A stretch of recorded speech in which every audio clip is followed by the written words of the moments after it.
जिगोवा ज़ेरे theological institute में रहने वाला सभी विद्यार्थी भाई बहनों को जय मसीह की। और प्रियो, सचमुच आज का दिन में आप लोगों से मिलने में बहुत ही मैं आनंदित हूँ। आज का हमारा जो सब्जेक्ट चल रही है एस्कटोलॉजी का सब्जेक्ट चल रही है। इससे पहले हमने 2 क्लासेस को हमने संपन्न तरीके से हमने उसको पूर्ति किया है और ये हमारा तीसरा क्लासेस का वीडियो है। प्रियो, आज का जो हम स्टडी जो हम करने वाले हैं और वह है परमेश्वर यीशु मसीह का जो गुप्त आगमन और प्रभु यीशु मसीह का जो प्रत्यक्ष जो आगमन, जो हम अंग्रेजी में ऐसा कह सकते हैं जो rapture and second coming of Jesus Christ, इन दोनों के बीच में जो अंतर है, सो उसका अंतर के बारे में हम अध्ययन करने जा रहे हैं। आइए हम सब मिलकर हम प्रार्थना करते हैं। स्वर्गीय दयालु प्रभु यीशु, हम प्रार्थना करते राजा आज के इस अध्ययन के लिए प्रभु यीशु मसीह, आज के दिन में इस वीडियो को सुनने वाला मेरा हर एक बेटा और बेटी को परमेश्वर बहुत ही तरीका से ब्लेस करना। प्रभु उनकी मन की आंखों को खोल दे परमेश्वर, ताकि इस वचनों को सही तरीका से वह समझ सके। प्रभु आपके नाम की महिमा कर सके। राजा समर्पण करते प्रभु यीशु मसीह, आप अगुवाई करना, आप चलाना, यीशु के नाम से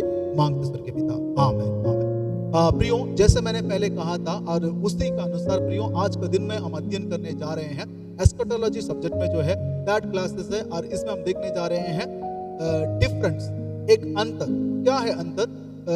रैप्चर और प्लस यीशु मसीह का जो सेकंड कमिंग पे हम कह सकते हैं, तो यीशु मसीह का जो प्रत्यक्ष रूप में जो प्रभु यीशु मसीह जो प्रकट होगा बादलों के ऊपर, और उसका इन दोनों घटनाओं का अंतर क्या है करके आज उस अंतर के बारे में हम अध्ययन करने जा रहे हैं। जो हम रैप्चर के बारे में हम अध्ययन कर रहे हैं, जो रैप्चर के बारे में हम कुछ वचनों को हम देखेंगे, क्योंकि रैप्चर के बारे में ये जो पहले दशलोनिकी की किताब जो है बहुत ही सरल तरीका से हमें बताती है। उसका हम एक एक वचन को हम पढ़ते हैं, उसमें क्लियरली बताया गया है यीशु मसीह का रैप्चर किस तरीका से होगा और यीशु रैप्चर में किस तरीके से गलीशिया को उठाएंगे और उस समय गलीशिया किस कतार पर होगा और गलीशिया किस तरीका से होना चाहिए, उस समय क्या होने वाला है। इस विषयों के बारे में पौलुस इस पहला दशलोनिकी की किताबों में सही तरीका से बताते हैं। और उसी का अनुसार प्रियो हम देखते हैं प्रकाशित वाक्य है उसका 19वां अध्याय और उसका 11 वचन से हम प्रकाशित वाक्य उसका 19वां अध्याय उसका 11 वचन से हम जब पढ़ेंगे तो हमें यीशु मसीह का सेकंड कमिंग के बारे में बताया जाता है। यीशु मसीह का जो दूसरी आगमन है और उस दूसरी आगमन के बारे में वहां बताया जाता है। सो प्रियो, इन दोनों आगमनों के बीच में जो अंतर है उस अंतर के बारे में हम देखेंगे। मैंने पहले ही कहा परमेश्वर यीशु मनुष्य बनकर जगत में आया, पुनरुत्थान होकर चला गया है, फिर यीशु आएगा, उसको हम कहते हैं रैप्चर। सो रैप्चर के बाद फिर से यीशु और एक बार आएगा और उसको हम कहते हैं सेकंड कमिंग। सो इन दोनों में जो है हम लोग बिल्कुल कंफ्यूज नहीं होना है। ये बहुत ही हमारा जीवन के लिए बहुत ही महत्वपूर्ण एक बात है और इसको समझ होना बहुत ही जरूरी है। सो प्रियो, रैप्चर और सेकंड कमिंग में ये दोनों अध्यायों को प्रकाशित वाक्य उसको 19वां अध्याय और इधर हम देखते हैं पहला दशलोनिकी की किताब उसका 4था अध्याय, इन दोनों को कंपेयर करके हम कुछ 7 बातों को हम देखेंगे, उसके बीच में रहने वाला अंतर क्या है। सबसे नंबर वन में आज हम देखते हैं जो रैप्चर में प्रभु यीशु मसीह जब आएगा और जब यीशु आकाश में ऑन एयर में आएगा, ऑन एयर यानी आकाश में आएगा और आकाश में आते वक्त यहाँ जो दुल्हन गलीशिया है और ये दुल्हन गलीशिया और परमेश्वर का साथ चले जाएगी, रूपांतर होकर महिमा शरीर को धारण करके वो परमेश्वर का साथ चले जाएगी। वो केवल एयर में होने वाला, एयर मतलब आकाश में होने वाला एक घटना है। परंतु हम यहाँ हम प्रकाशित वाक्य उसका 19वां अध्याय में देखते हैं जो सेकंड कमिंग में क्या होती है प्रियो। वहां प्रभु यीशु वहां बादलों को ऊपर आता तो है, परंतु यीशु धरती पर आकर उस युद्ध के बारे में वहां पर वर्णन किया जाता है। यहाँ धरती पर एक बहुत बड़ा युद्ध होती है, शैतान का और शैतान की सेना का और प्रभु का और प्रभु की सेना का बीच में एक बहुत बड़ा युद्ध के बारे में वर्णन किया गया है। तो इसलिए हम इसमें एक अंतर ये है, नंबर 1 यहाँ देखते हैं रैप्चर में प्रभु यीशु मसीह ऑन एयर आएगा यानी आकाश में होगा और गलीशिया आकाश में ले लिया जाएगी। परंतु यहाँ हम देखते हैं यीशु आकाश से उतरकर धरती पर आएगा और धरती पे एक युद्ध होगा। नंबर 1 ये है डिफरेंस, ये है अंतर। और दूसरा अंतर को हम देखते हैं प्रियो, अब यीशु यहाँ पर कैसे आता है यानी रैप्चर में और यीशु मसीह किस तरीका से आता है करके देखते वक्त यहाँ रैप्चर में, रैप्चर का मतलब भी गुप्त आगमन और प्रभु यहाँ पर गुप्त तरीका से प्रवेश करता है, यानी गुप्त आगमन करता है। यहाँ गुप्त रीति से प्रभु यीशु आता है। इसलिए बाइबल हमें इस बातों को, हम मत्ती रचित सुसमाचार और उसको 24वां अध्याय में भी हम पढ़ते हैं, और वहां बताया गया है यीशु मसीह एक गुप्त रीति से आएगा। जैसे चोर आएगा तो लोगों को पता नहीं चलेगा, है ना, घर का मालिक को पता नहीं चलेगा चोर कब आता है और कब जाता है, क्योंकि एकदम अचानक आएगा। और उसी तरह से यीशु मसीह का आगमन भी अचानक होगा। परंतु यहाँ हम सेकंड कमिंग में देखते हैं ये गुप्त रीति से नहीं होगा, और ये जो चीज है ये प्रत्यक्ष में प्रभु यीशु मसीह आएगा। सब लोग देखेंगे, पूरा दुनिया देखेगी, पूरा दुनिया देखकर छाती पीटेगी। प्रकाशित वाक्य में हम पढ़ते हैं, उस 19वें अध्याय में हम देखते हैं वहाँ पूरा दुनिया देखेगी यीशु बादलों के ऊपर आने वाला है। हम यहाँ तीसरा अंतर क्या है हम देखते हैं। यहाँ तीसरा अंतर रैप्चर में, और यीशु मसीह दुल्हा यानी दुल्हा बनकर दुल्हन गलीशिया को लेने के लिए आ रहा है। यहाँ पर गलीशिया को लेने के लिए यीशु आ रहा है। परंतु हम सेकंड कमिंग में देते हैं गलीशिया का साथ यीशु आएगा, दुल्हन के साथ यीशु आएगा। इन दोनों में अंतर है। यहाँ गलीशिया को लेने के लिए आ रहा है, वहां यीशु मसीह दुल्हन के साथ, गलीशिया का साथ इस दुनिया में आएगा। ये दोनों में अंतर है प्रियो। यहाँ दुल्हन का लेने के लिए, वहां दुल्हन का साथ आएगा दुल्हा बनकर, है ना। यहाँ पर गलीशिया का लेने के लिए आ रहा है, वहां गलीशिया का साथ यीशु मसीह का आगमन होगा। इसलिए प्रियो इन बातों को हमें सही तरीका से समझना जरूरी है। अगले अंतर के बारे में आइए हम देखते हैं।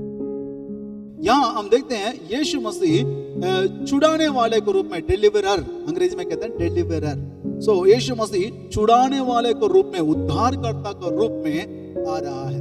परंतु सेकंड कमिंग में हम देखते हैं यीशु मसीह उद्धारकर्ता के रूप में नहीं, वॉरियर के रूप में, एक युद्ध करने वाला एक व्यक्ति के रूप में, एक वॉरियर के रूप में, एक योद्धा का रूप में प्रभु यीशु मसीह आ रहा है। ये चौथा भाग है प्रियो।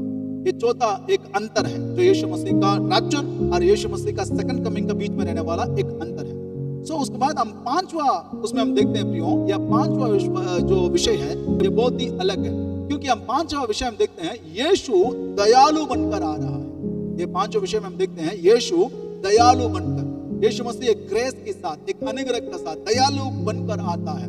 परंतु हम यहाँ देखते हैं सेकंड कमिंग में यीशु मसीह दयालु बनकर नहीं, क्रोधित का साथ आ रहे हैं, क्योंकि गलीशिया यीशु का साथ है। और जो लोग आत्मा में है, यानी जो लोग मन फिरा होकर दुल्हन गलीशिया में रहकर और उद्धार को प्राप्त किया है, वो यीशु का साथ है। परंतु वो लोग अभी यहाँ मौजूद हैं जो धरती पर, जिन्होंने जिस गलीशिया को प्रभु ने छोड़ दिया है, और जो लोग शैतान की संतान बन गए हैं, और जो लोग परमेश्वर के विरोध में आवाज उठा रहे हैं, जो लोग परमेश्वर के विरोध में दुर्कार्य कर रहे हैं, उनसे पलटा लेने के लिए प्रभु यीशु मसीह आ रहा है। इस कारण वहां क्रोध के साथ यीशु को हम देखते हैं। हम प्रकाशित वाक्य उसको 19वें अध्याय में हम देखते हैं, वहां यीशु एक जलन का साथ आ रहा है, एक क्रोध के साथ आ रहा है, एक आगमय चेहरे का साथ आ रहा है करके हम देखते हैं। दोनों में काफी अंतर है। ये बहुत ही महत्वपूर्ण विषय है। हम पांचों पॉइंट में देखते हैं, यहाँ यीशु अनुग्रह का साथ आता है, और वहां हम देखते हैं और यीशु मसीह एक क्रोध के साथ, एक गुस्सा के साथ, एक जलन का साथ यीशु मसीह आ रहा है। और छठवां पॉइंट बहुत ही महत्वपूर्ण विषय है प्रियो। प्रियो हम छठवां भाग में हम चलते हैं प्रियो। ये छठवां अंतर क्या है? छठवां अंतर ये है, और यीशु मसीह अपना गलीशिया को यानी दुल्हन गलीशिया को लेकर जाने का बाद भी इस जगत में पाप होगा। यीशु मसीह दुल्हन गलीशिया को लेकर जाने का बाद भी इस दुनिया में, इस जगत में पाप रहेगा, और पापी लोग जरूर रहेंगे। और परंतु हम सेकंड कमिंग में देखते हैं यीशु मसीह का, हम दूसरी आगमन में देखते प्रियो, यीशु मसीह का दूसरी आगमन में वहां देखते हैं यीशु मसीह जैसे आएगा, और जैसे आने का बाद वहां एक युद्ध होगा, और युद्ध होने के बाद शैतान हरा दिया जाएगा, शैतान के लोगों हार जाएंगे। तो वहां पर पाप का जो पीढ़ी है और पाप का जो समय है टोटली समाप्त हो जाएगा। ये गुप्त रैप्चर का बाद भी पाप स्टिल रहेगा, परंतु सेकंड कमिंग का बाद पाप नहीं रहेगा, यानी पाप टोटली समाप्त हो जाएगी। ये बहुत ही महत्वपूर्ण एक अंतर है। हम सातवां अंतर को हम देखते हैं प्रियो। सातवां अंतर इन सब चीजों से थोड़ा सा हटकर है। प्रियो हम सातवां अंतर के बारे में हम देखते हैं प्रियो। इस सातवां अंतर में यीशु मसीह का जो गुप्त आगमन का कोई समय नहीं है, यानी यीशु मसीह का आगमन कब होगा करके हमें बिल्कुल पता नहीं चलेगा। कभी भी हो सकता है, क्यों अभी भी हो सकता है, थोड़ी देर में हो सकता है या बाद में हो सकता है, कभी भी यीशु मसीह का आगमन हो सकता है। परंतु सेकंड कमिंग में यीशु मसीह कब आएगा करके नियुक्त समय दिया गया है, क्योंकि वचन कहती है, हम उनको 19वां अध्याय प्रकाशित वाक्य उसको 19वां अध्याय में हम देखते हैं प्रियो, वहां 7 साल यानी क्लेश और महाक्लेश बीतने पर यीशु मसीह का दूसरी आगमन होगा, नियुक्त समय दिया गया है। तो हमें समझ में आ जाएगी, क्योंकि यहाँ पर दुल्हन गलीचा रैप्चर होने के बाद 7 वर्ष मसीह विरोधी का शासन होंगे और 7 वर्ष में पहला 3.5 वर्ष जो है ट्रिपलेशन पीरियड होगा, सत्ताओं का समय होगा, और अंतिम 3.5 वर्ष जो है महासत्ताओं का पीरियड होगा। इसके बारे में जो है हम अगले क्लासेस में और ज्यादा सरल तरीके से पढ़ेंगे। परंतु ये 7 साल समाप्त होने पर तुरंत यीशु मसीह का आगमन, दूसरी आगमन हो जाएगा, सेकंड कमिंग हो जाएगा। तो इसलिए इसके पास ये जो है हम इसके लिए नियुक्त समय दिया गया है, परंतु रैप्चर के लिए नियुक्त समय नहीं है। ये इसी को कहा जाता है 7वां अंतर। मैं आशा करता हूँ ये 7 अंतरों को सही तरीका से आप समझ चुके होंगे। ये 7 डिफरेंट जो डिफरेंस है उन सब चीजों को आप अपना दिमाग में अपने ग्रहण कर लिए होंगे। रैप्चर और second coming of Jesus Christ का बीच में जो डिफरेंस है, इन डिफरेंटों को सही तरीका से आप समझकर आगे बढ़ने के लिए आप प्रयास कर रहे होंगे। आप प्रभु यीशु मसीह सभी को बहुत ही तरीका से आशीष करे और प्रभु का अनुग्रह और कृपा और दया आपके जीवन में सदा बने रहे। गॉड ब्लेस यू प्रियो, जय मसीह।